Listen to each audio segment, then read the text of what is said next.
In this week's episode of Bleach, the 1000-Year Blood War arc, the captains regain their stolen Bankai, Shinji finally releases his Bankai, and Bambietta begins her rampage. Wow. Episode 16 of the 1000-Year Blood War arc anime, The Fundamental Virulence, is easily the best one of part 2 so far. Only 3 episodes into this new cour, and they are firing on all cylinders, unleashing one of the most bombastic episodes not just of the new cour, but of the entire 1000-Year Blood War arc anime to date. With Kisuke coming in clutch to rescue the defeated captains, our Shinigami heroes are able to turn the tables on the Sternritter in an explosive finale to the first set of fights in the second invasion. Not only that, but we're really starting to see the fruits of what I've been talking about in the previous 2 episodes. The sheer amount of transformative new content that's going to make up a real chunk of the 1000-Year Blood War arc moving forwards, including never-before-seen battles, tantalizing new lore drops, and yes, even unseen Bankai. It's all here, and it's all incredible. There's an absolute ton to talk about this week before episode 17 releases, so let's just crack on with this in-depth spoiler review and analysis of episode 16, The Fundamental Virulence.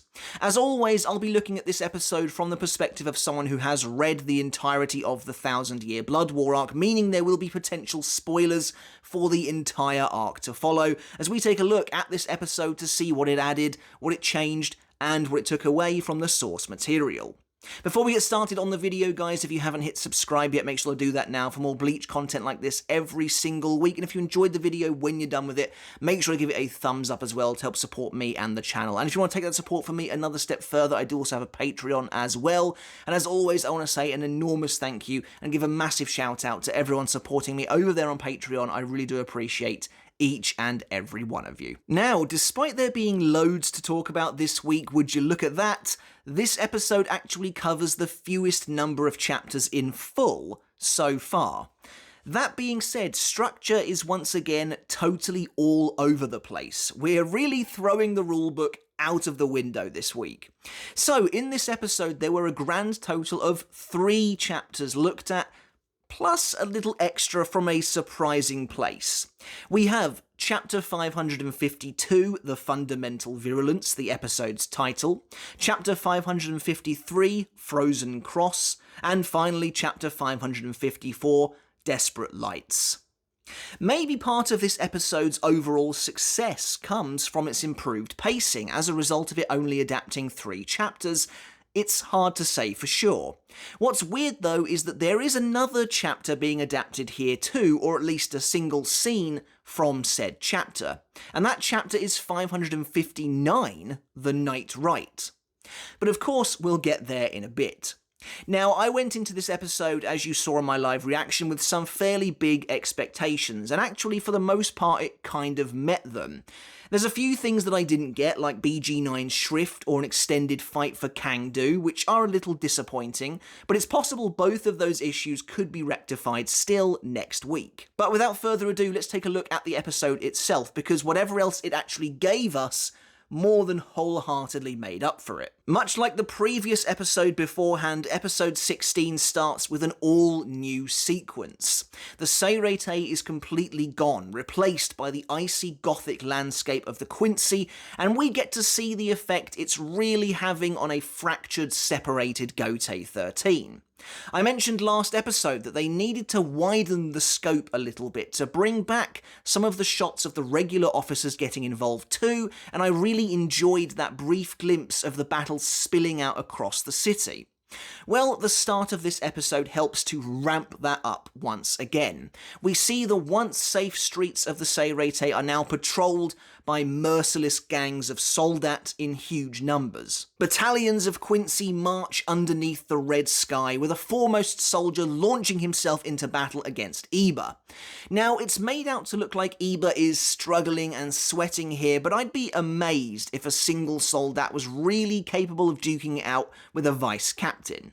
Unfortunately for Iba, this was the shot of him from the initial trailer that got people thinking maybe he was going to have a fight all to himself at last, but it's certainly looking less likely now.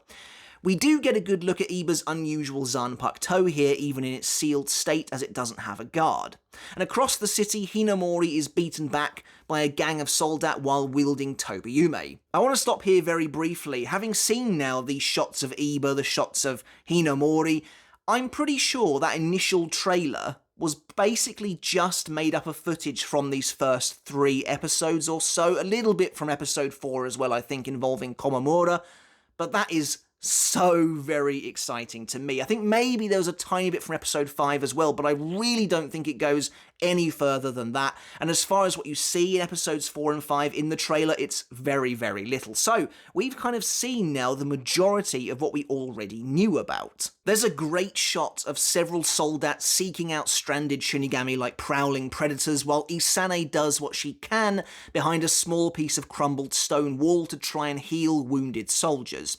Interestingly, while this whole starting sequence is new, these 3 Shinigami it focuses on, Isane, Iba, and Hinamori, are all featured on the reaction page from chapter 547 that was cut in the previous episode. We then get a repeat of the scene from episode 15 where bazz-b attacks Hitsugaya with Burner Finger 2, which is a little weird, before we see even more Shinigami across the war zone in new scenes. Hisagi runs from a pair of soldat, while Ikkaku and Yumachika make their way through the alien, hostile territory together. I mean, doesn't this already just look and feel more like a war than anything we've ever seen in Bleach before? This enormous, unknowable battleground, sporadically spread out Shinigami officers attempting to avoid the enemy that stalks them in the dark. It's really great, and the mood is perfect. While the red sky still doesn't work 100% of the time for me, it does add an almost horror vibe to some of the scenes that is really appreciated. Anyway, as bazz-b has a new line where he wonders if that's all Hitsugaya's got as the captain lies on the ground, we then return to the very end of chapter 551 as Cang arrives beside bazz-b, telling him to leave the fallen Hitsugaya to him. It transitions then immediately into the start of chapter 552, with bazz-b questioning Kangdo's decision to steal his prey, only for Cang to rebuke him by saying it was Yhwach's orders. Also, look how amazingly drawn this shot of the fallen Hitsugaya is. The 1000 Year Blood War arc anime continues to have some incredible art during its still shots in particular. After bazz-b relents, Cang opens his cloak and reveals the defeated Rangiku, callously dumping her corpse onto the ground. Now yes, I did say corpse. I speculated in my battle analysis of this fight that she had actually been killed here, based on the way Cang drops her on her head and she doesn't react at all, plus of course her wide open eyes and bloodied neck. It's really dark, but it also makes total sense to me. Why would he leave her alive? Especially if the implication is that he snuck up on her from behind without her knowing. Kubo seemingly confirmed Rangiku's grisly fate with a piece of memorial art on Twitter, and it definitely makes this whole sequence that bit more brutal. But so far this is playing out identically to the source material. I've said it before and I will say it again. It's a shame that Cangdu really doesn't get any extra screen time at all, as his small stint here in the anime only goes to show how completely underserved he really was. We could have had a small shot of him last week attacking Rangiku, but unfortunately there is nothing of the sort. As he towers over the horrified Hitsugaya, Cangdu introduces himself, his motto that those who live together should die together too, and receives his splash screen, only in the anime he's holding his medallion at the same time. Cangdu then activates Hitsugaya's Bankai and we get a new shot of the medallion erupting with the twisted purple and black corrupted Reiatsu before Daigurin Hyorinmaru's wings build themselves upon the Sternritter's back. As I mentioned in my live reaction, they unfortunately left in Kangdu's nonsensical line where he says that it must be Hitsugaya's first time seeing his Bankai from that side, despite the fact that he was using Hitsugaya's Bankai against him openly in the first invasion. I will give the anime its dues here though. I think this entire sequence is handled fantastically. And when I say this entire sequence, I mean the captains getting their Bankai back and their subsequent victories, essentially the end of that subplot. I think it's pretty much perfect in regards to being adapted from the source material. I'd have liked some small additions, but what we get is truly excellent. There's actually an odd beauty to this moment, I think. Cang standing over Hitsugaya with his purple wings, the camera sweeping around them, a little bit of wind blowing his cloak as he tells the captain that his Bankai is the one thing that will continue to live on after his death, for which Cang is truly sorry. There's a great new shot of Hitsugaya's glassy eye reflecting back an angelic image of Cang with his wings. It's really great stuff. More than ever in that moment, I would say the Quincy look like the angels of death that they themselves purport to be. It's kind of interesting that we see Cang with these wings a lot, but never with his own. But we then return to the end of chapter 551 and the cliffhanger of last week's episode, revealing Kisuke has a way to restore the stolen Bankai before we get the episode's title drop, which appears in the same font and position as it did in the original chapter. The next scene, as Kisuke discusses his findings with Mayuri over the phone, is also identical to the source, even going so far as to give us a small shot of Kisuke on the phone too, though in an interesting move, which may or may not be a mistake, I'm not sure. The lighting on Kisuke shows him to be in the Garganta, as we saw from their travels to and from Hueco Mundo in the first cour. However, he's actually in a Senkaimon and travelling via the Dangai, not Garganta. But maybe it doesn't matter, although in episode 1 of the Thousand Year Blood War arc we did see Kuramadani and Shino and the others arriving via Senkaimon and they look kind of normal, but either way, I don't think it's that big of a deal. You can certainly tell, however, in moments like this, that this episode is adapting fewer chapters, I think, as the scenes include almost every panel from the original chapter, right down to the research and development department Shinigami accidentally complimenting Kisuke in front of Mayuri, and the entire comedic section where Mayuri hangs up on Kisuke for placing a communications device on his outfit. It's all very well handled, right up to Kisuke surprising everyone and entering the transformed city. I've sung my praises about this dynamic before, but it is very cool getting to see Kisuke surrounded by his former officers of the 12th Division once again, and he fits right in, taking up the role of one of the commanders of the front line alongside his former protege Mayuri, the two of them forced to put their differences aside in a wonderful piece of character interaction and even development. Kisuke asks for Mayuri's cooperation, to which Mayuri says he can't help him as the Quincy's have crippled the R&D department, but Kisuke notes that thanks to Mayuri's secret light-filled lab, they do still have one refuge they can operate from. Kisuke commends Mayuri, flattering his ability to see through the Quincy's shadows. There's also a very nice, tiny, new moment where Akon steps in and simply says, "Captain," but he's imploring him, he's clearly reinforcing the idea that he knows these two need to come together to succeed. And so, with the 12th Division back up and running once more, the Shinigami can finally get some intelligence on the battlefield, and the various Shinigami out there might not be quite so alone anymore.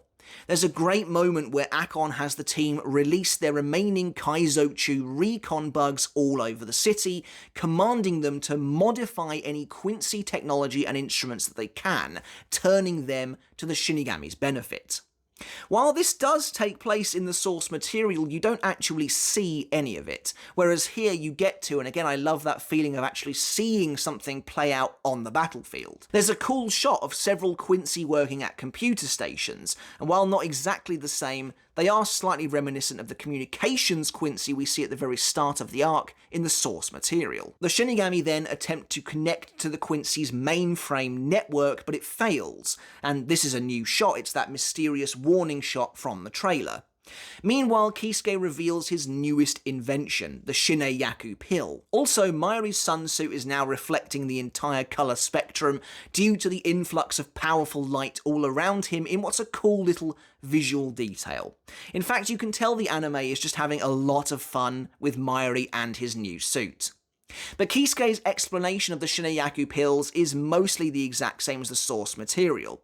Interestingly, there's a shot of Kisuke's eye here which seems to be the same as the one that comes at the end of this chapter when he declares the HOLLOWFIED Bankai will be poison, except that here it's being used elsewhere instead, and a different shot is used for that moment in this part of the episode. There is one new, very interesting reveal here that helps close a plot hole that many of us have questioned for years.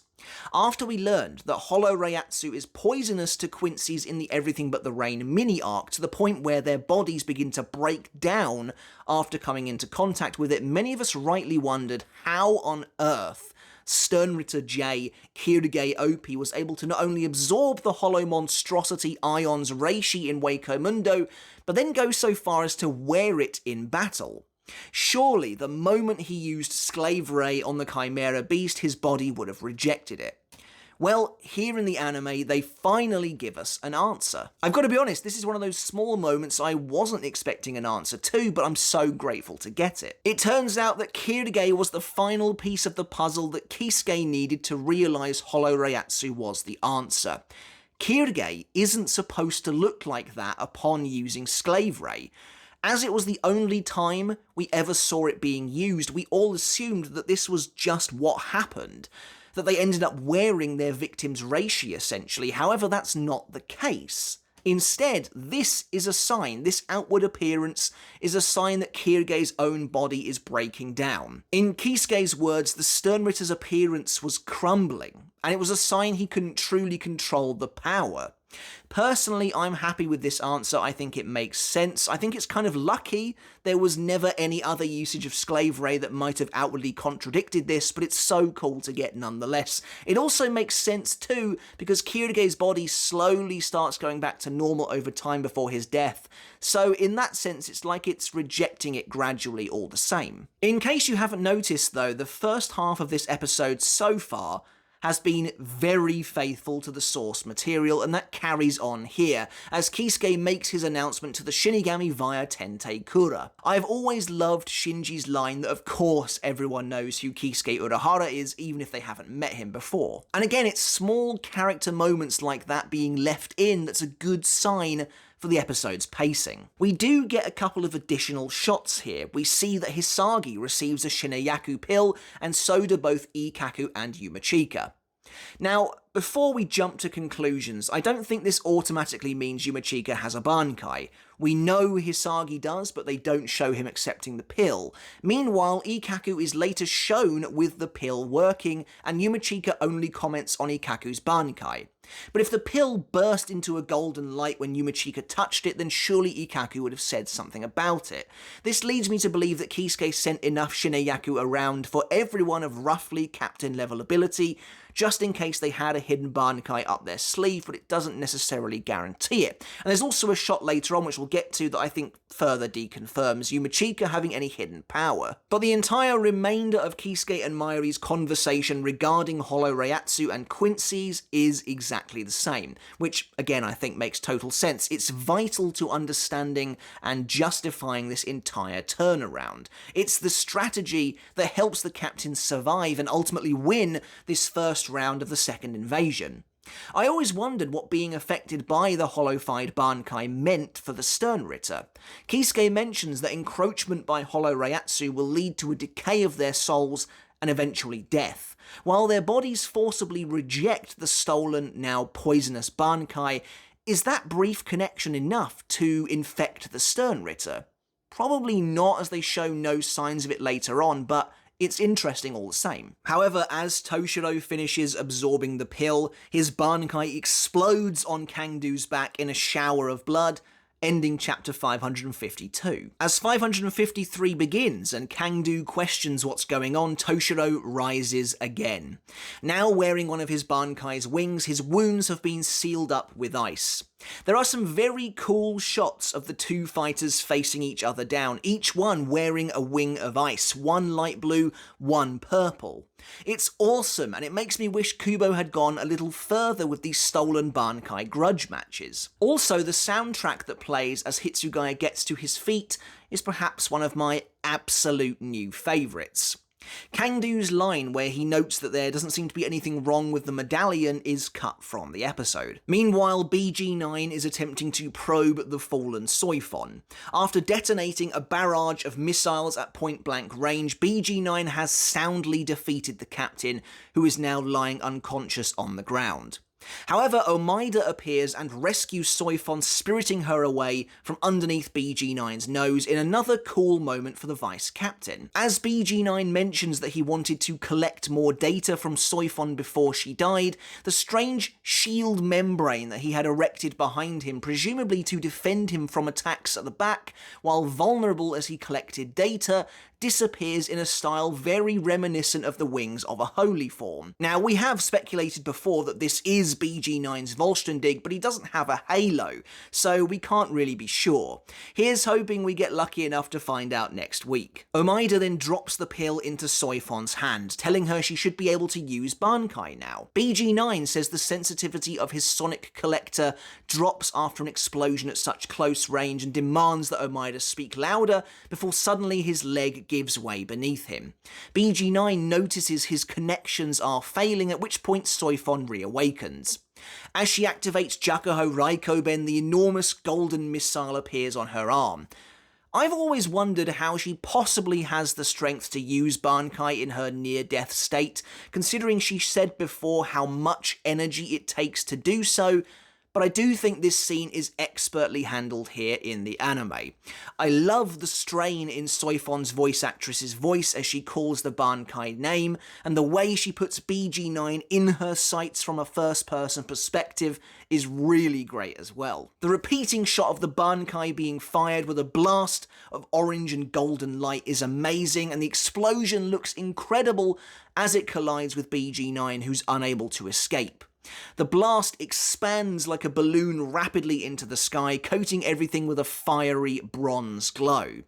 Again, it's identical to the source material, right down to Soi Fon asking Omaida to hold her steady, a great show of their development as superior and officer, and it just works excellently. As the battles continue, Cang rushes Hitsugaya, a moment where he flies backwards, telling Hitsugaya not to underestimate him as they've trained to control the Bankai, is cut, but the animation for this short bout is very clean. Cang swings his claws forwards, sending out several slashes of purple ice, which rebound upwards upon reaching Hitsugaya. As Hitsugaya tells Cang that Hyorimaru can't hurt himself, Cang proceeds to use hand-to-hand combat to batter Hitsugaya in another display of some very nice animation before he sends the captain flying into the air. There's a couple of new, smaller moments that are very nice too, including Cang sensing something is wrong as he zips towards Hitsugaya. The variety and dynamism of the angles on display here are very nice indeed as the fight reaches the skies. As Hyorimaru's voice is suddenly heard, Hitsugaya's Bankai returns to him in full, and the massive dragon appears. In the source material, I always thought Hyorimaru revealed himself to Cang, which was why the Sternritter was so shocked, but in the anime it just looks like it's a brief flash for the audience's benefit, and Cang is merely surprised to see Hitsugaya with both wings. Now that Hitsugaya is partially HOLLOWFIED, I love that they gave him a voice to match. It's a great little detail. But now, beginning to worry, Cang unleashes a blast called Shejin Zao at the captain. It's a little harder to see what it looks like here in the anime, but it's essentially a beam of crystalline blue energy that opens up at the front into the maw of a snake, which rushes towards Hitsugaya. However, Hitsugaya simply, almost lazily, just lifts his Zanpakuto and instantly freezes the attack, and we get to follow from a cool perspective, running down the now icy Shejin Zao's back until the wave of ice reaches Cang himself, freezing him completely, and ending chapter 553. As chapter 554 begins, bazz-b watches Cang defeat from afar. Yes, it is a shame that this fight wasn't extended at all, considering I think it was one of the battles most eligible for some extra screen time, especially in this early portion. There is a chance, as we'll see a little bit later, that it could be extended next week, but for now we'll have to settle with a totally faithful outcome, albeit one that looked truly spectacular in my eyes. I really do think that whole Hitsugaya versus Cang segment is wonderfully done. Same goes for the way BG9 is beaten as well. But as Toshiro collapses at the roughly halfway point of the episode, a mysterious shadow appears beside him. As a small note, it is cool to see Ulquiorra in his segunda etapa no less appearing on the information card this week. We then get to see the 4 Sternritter who stole Bankai. Cang is frozen, BG9's face has been blown apart, and Banbietta and Asnot ponder the loss of their Bankai. The next scene, featuring Uryu and Yhwach, is cut down a bit. Uryu comments that the Bankai has been returned to the Shinigami, but the rest of their scene is gone, which makes sense to me because all it really included was Uryu saying Yhwach predicted this would happen, which we've already been told numerous times. Plus, like I said, the anime fixes Yhwach's cape in this scene. He's no longer just wearing the kind of white undercape, as it were. Up next, though, we have a brand new scene, and certainly a highly anticipated one at that, but not one I expected to see quite this early. Now, where the first half of the episode was actually very stringent in the way it stuck to the source material, this second half is where things just simply put get kind of wild. We see a battalion of soldats who have butchered an entire group of Shinigami. Standing behind the sea of corpses is none other than Shinji Hirako, who is holding a Shinyaku which has activated in his hand. I'm not sure why he needs to use the pill, as a Vizard his Bankai and his Reiatsu in general is likely already infected with the hollow taint. Plus, none of these soldat are going to be strong enough to steal and wield his Bankai anyway. But regardless, I imagine it was meant as a flyby tease of what's about to come. I do kind of wonder about this scene as well though, like did Shinji just let all of these guys die, or did he turn up late perhaps? Anyway, as the soldat all draw their bows, Shinji mentions that while he's annoyed about the deaths of his men, there are certain techniques he's able to use now that they're no longer around.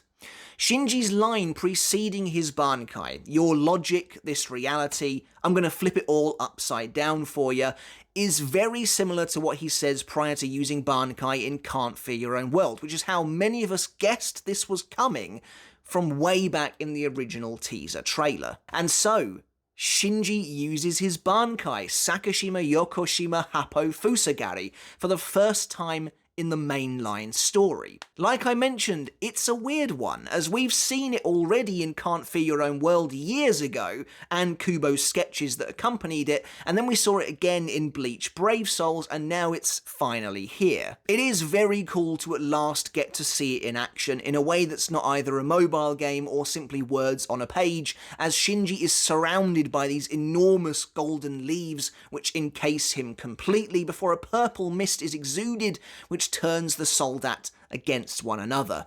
Allies become enemies, allegiances are reversed, and they slaughter each other immediately. In this wonderful display, I particularly love the almost pop art style the first two are killed in. I kinda wish it stayed like that for the entire showcase. And I am very grateful that we get to see this, and the soundtrack is absolutely fitting for Shinji. I was expecting maybe some kind of Escalon remix, but this is cool as well. I do wish the actual Bankai itself, the physical, tangible creation, wasn't in 3D, as I don't think it mixes well with the 2D hand-drawn Shinji inside it. They look like two completely separate entities. As a result, it looks a little weird. Not only that, but I can't help but feel like this is a pretty random scene to include here. It seems to me like it was included narratively because Shinji feels free to use his Bankai safely now he has some kind of protection in the form of the Shinyaku pill. But as mentioned earlier, I don't think he would have needed it anyway. I still think using his Bankai as Hinamori and Omaida, who's now carrying Soi Fon and his wounded sister, fled in a reworked version of Chapter 581 would have been more organic than just shoving it in an episode somewhere, but either way, it is fantastic to see and to finally get. Up next, Ikkaku dissolves his pill in his hand, and on a closer look, it looks to me like Yumachika is still looking down at the pill in his own hand, which should imply it hasn't activated and therefore he doesn't have a Bankai, which makes sense to me. We then skip ahead quite a way, however, right the way through to Chapter 559, where he and Ikkaku plan their next move. Hisagi finds them and they discuss not being able to move around under the cover of darkness for fear of Quincy lurking in the shadows. Interestingly, Ikkaku's line about it now being nighttime outside is cut, so there's no reason to show the veil as being translucent, which again is a little bit of a shame. But then, as they are jumped by Masked Masculine, we get another totally new sequence. As many of us correctly predicted again from the trailer, the anime is indeed giving us a battle between Ikkaku, Yumachika, Hisagi, and Mask. Now I have to admit, Mask does a lot to be quite endearing in this sequence. Getting to really see this character in his element, hear his voice, he's actually kinda goofy but also fairly likeable, whereas I remember just finding him a bit annoying in the source material. But I love the amount of flair the voice actor gives him, including adding English words here and there. It's all very fun. But I also quite like the choreography of this new fight too. Mask grabbing both Ikkaku and Yumachika's weapons while managing to hold the Shinigami aloft and then just slamming them into each other is very creative. And of course we get the little nod to his shrift when he mentions Superstar, and we even get to meet James himself. Later we see the Bambis making their way through the city in a new shot of the 5 of them, and we finally return to chapter 554. A cool new little detail is that Bambi actually throws her medallion at the Shinigami behind her and detonates it, rather than just causing a massive explosion from effectively nothing.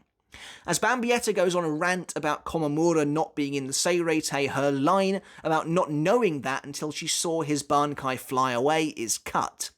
And then once she turns around and realises the other girls have abandoned her, her line calling out Lil Toto as the one who said they should act as a group is also gone. Bambietta then proceeds to unleash her massive explosion, which swallows up a huge portion of the surrounding area. And as she does so, Komamura arrives from the sky above, crash landing in front of her before rising to his full height. Bambietta asks him why he's wearing a bucket, before we get a slightly altered exchange between the two of them, which I must say I was very pleased by. Going off of what we know of Komamura's transformation that he's undergone, it never made any sense that he would waste time going after relative small fry like Bambietta, especially when everything he has done, every choice he has made in this arc so far, has been as a result of his desire to exact revenge against the big bad Yhwach himself. Here though, the anime clearly knows that, and has Komamura tell Bambietta that he has no time for her and has come for Yhwach's head. The only reason he showed up here at all was to intervene in her explosive tirade and stop her from killing the surrounding Shinigami. Honestly, this might not sound like a big deal, but it really is. It's such a smart change that honestly doesn't take a lot of effort, and it just helps make everything make more sense, while also doing some good for Komamura's character too. It's awesome seeing him gaze at the Palace of Silburn, stating he will kill Yhwach himself to avenge Yamamoto. It gives Komamura additional agency and an actual agenda of his own. But, unfortunately for him, he's currently being distracted by his own good-natured loyalty. As their conversation continues along the source material, Shinji arrives, and again, this is much improved by this new small interaction. Beforehand, Shinji appearing felt very random in the source material, especially since he gets obliterated mere pages later, but here, there's actively a reason for it. He senses Komamura has a goal to achieve elsewhere, and tells him he'll handle Bambietta for him, allowing Komamura to leave. Having Komamura actually leave the scene of the fight is pretty big in my opinion, and I really didn't expect it at all. We of course know he'll be back. He'll return to rescue Hinamori and Shinji once things go south next week, but it's still so good to see him currently following his path and not really letting anything get in the way of that. Speaking of Shinji, he really did get a lot to do this week. Combine his Bankai with the fact he gets an actual extended fight scene with Bambietta, and it almost makes up for his terrible treatment in this arc.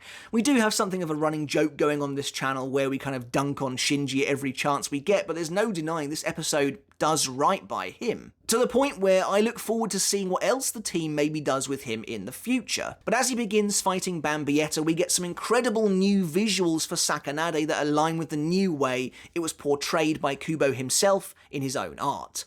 Of course, Shinji feels the need to explain his Zanpakuto to Bambietta in true Vizard fashion, but the way Sakanade is portrayed here shows you that doesn't really matter. She can barely hear anything anyway. I really do adore the little details, like having Shinji's subtitles be in reverse, and again, the red sky and creepy new soundtrack give the entire thing such an eerie feel, which is perfect for a Zanpakuto that really messes with your head.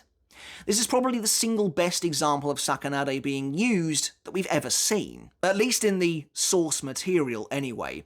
I like that it isn't just totally one-sided either, though.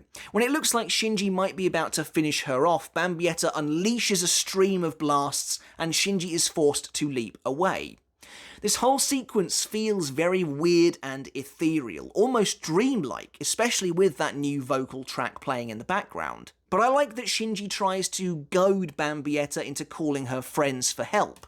Had she actually done that, his Bankai might have killed all of the Bambis in one go. It is interesting to see as well how devoted Bambietta is to killing Komamura though, despite Shinji getting on her nerves. We then return to another new sequence, showing the continuation of the new fight between Ikkaku, Yumachika, Hisagi, and Mask. Mask pulls Hisagi towards him via his chain, reminiscent of what he'll do to him later on, but Hisagi releases his weapon, causing Mask to stagger. As soon as he does, Hisagi binds him with Kazushini, giving Ikkaku a chance to fly towards him. Ikkaku uses Hozokimaru to stab Mask in the face, seemingly ending the fight. Two things of note here to talk about briefly. Firstly, I love that Yumachika is just gone. Like, as soon as Mask threw him into a building, that was it for him, apparently. Secondly, it's kind of weird that Ikkaku actually stabs Mask in the face with the blade on the tip of his Shikai, but it doesn't seem to do that, it just seems to knock Mask backwards as though he'd been punched or something like that. Of course, this is all leading to the moment where Hisagi learns that James is the key to defeating Mask, which we'll likely see next week. I have to say that while I do enjoy this extra content, this new fight, I'd probably rather this time had been spent fleshing out BG9 and Cang Do's battles, but again, there's a tiny chance that happens next week anyway. As we approach the end of chapter 554 and the episode itself, Yhwach tells the Sternritter to rejoice as Bambietta is engulfed in a brilliant crimson light. As the church bells sound and Bambietta's holy form is unleashed, Komamura sees the light from afar, presumably about to head back to help out. And then from his palace, Yhwach watches as multiple holy forms resonate and activate across the battlefield, including those of Cang Do and BG9, with Cang Do shattering his icy prism. Now, this isn't new, this happened in the source material, we just saw that nothing came of it. And speaking of which, the end of this chapter, as I've said before, has always been a weird one, and I'm very much hoping the anime makes it all flow a little better, and hopefully makes it make sense in the wider scheme of the war itself. All of these holy forms activate at the same time across the battlefield, supposedly as a result of the Shinigami getting their Bankai back, which always implied that round 2 of these initial fights was about to begin. And yet the only Sternritter who actually uses their Vollständig in battle here, now, is Bambietta. Both Cang Do and BG9, despite being revived, don't actually fight again.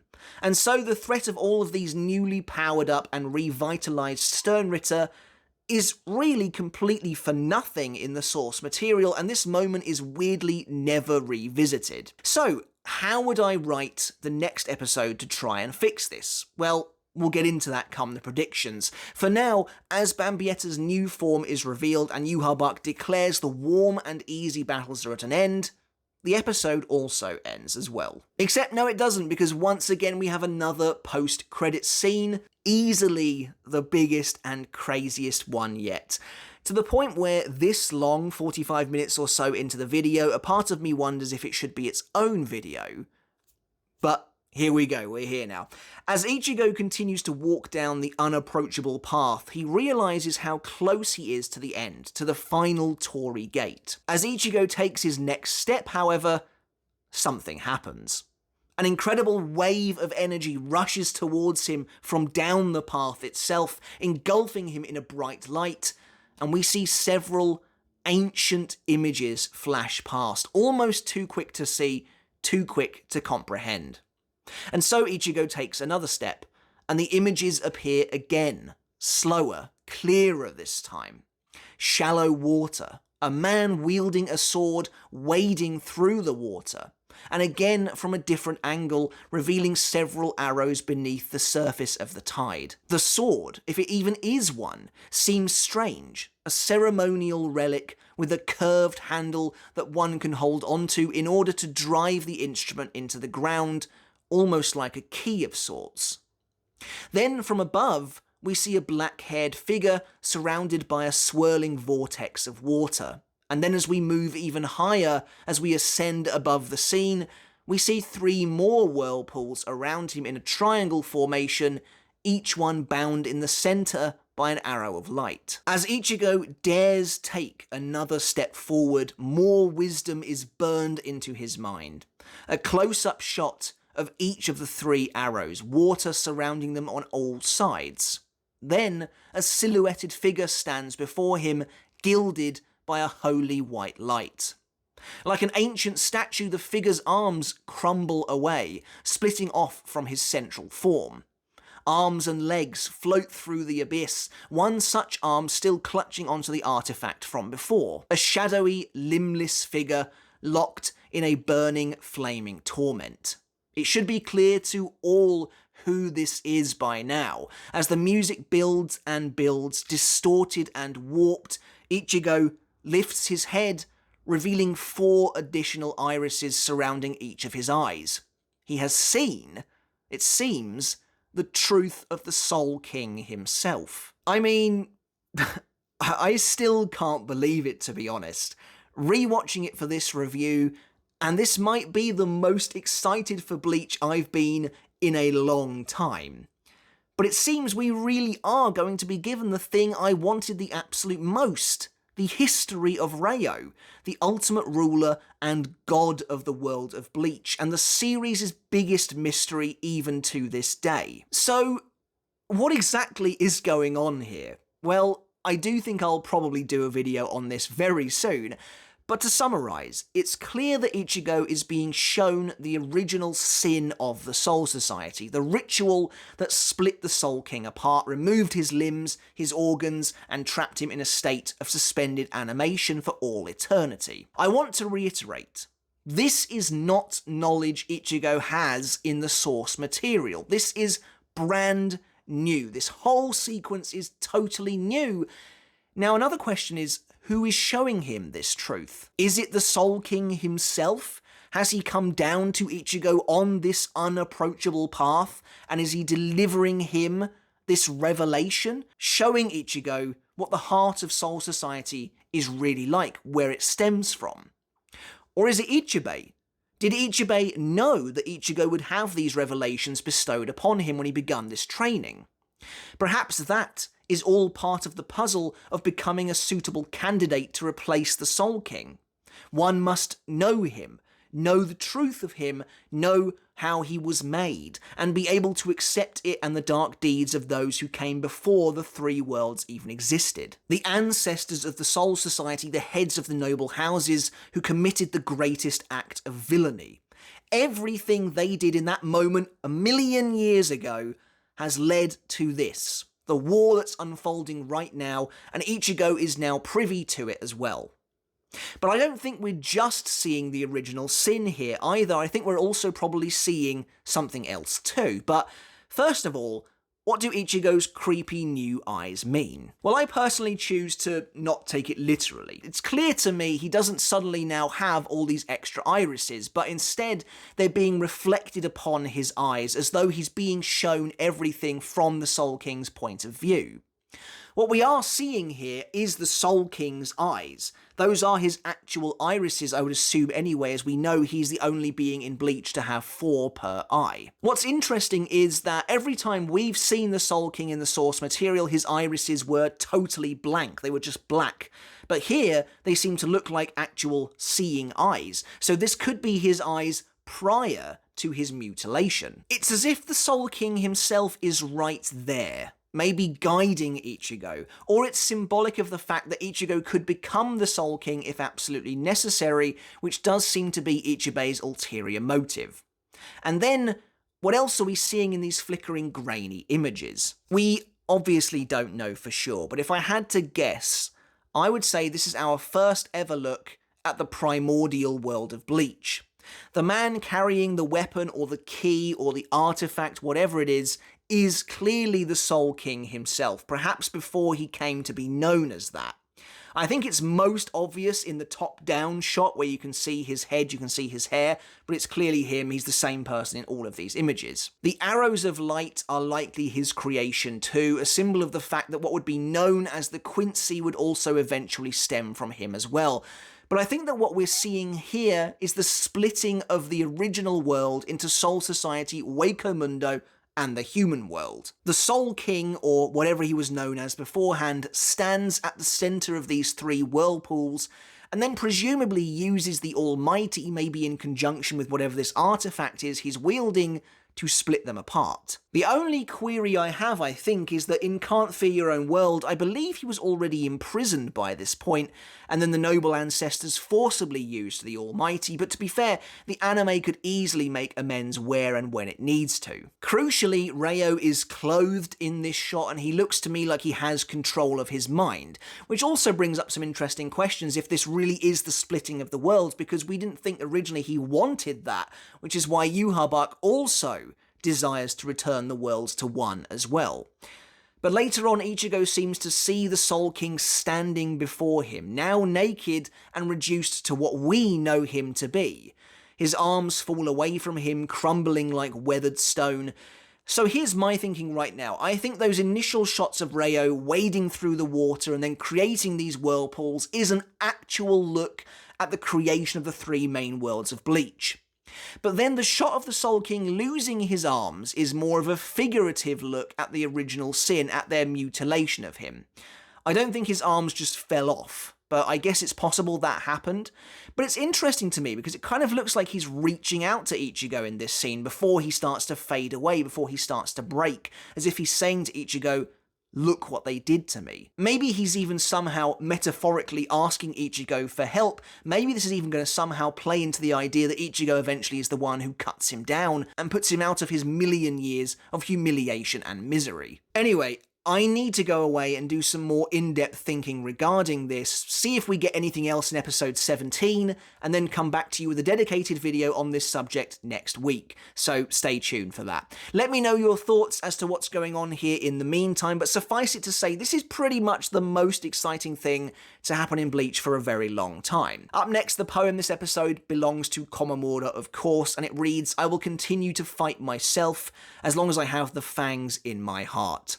This is effectively the same poem that appears in volume 62, featuring Komamura on the cover, and of course episode 17 is titled Heart of Wolf. So we've already been going for ages, but I want to just indulge in a few predictions for episode 17 before we go.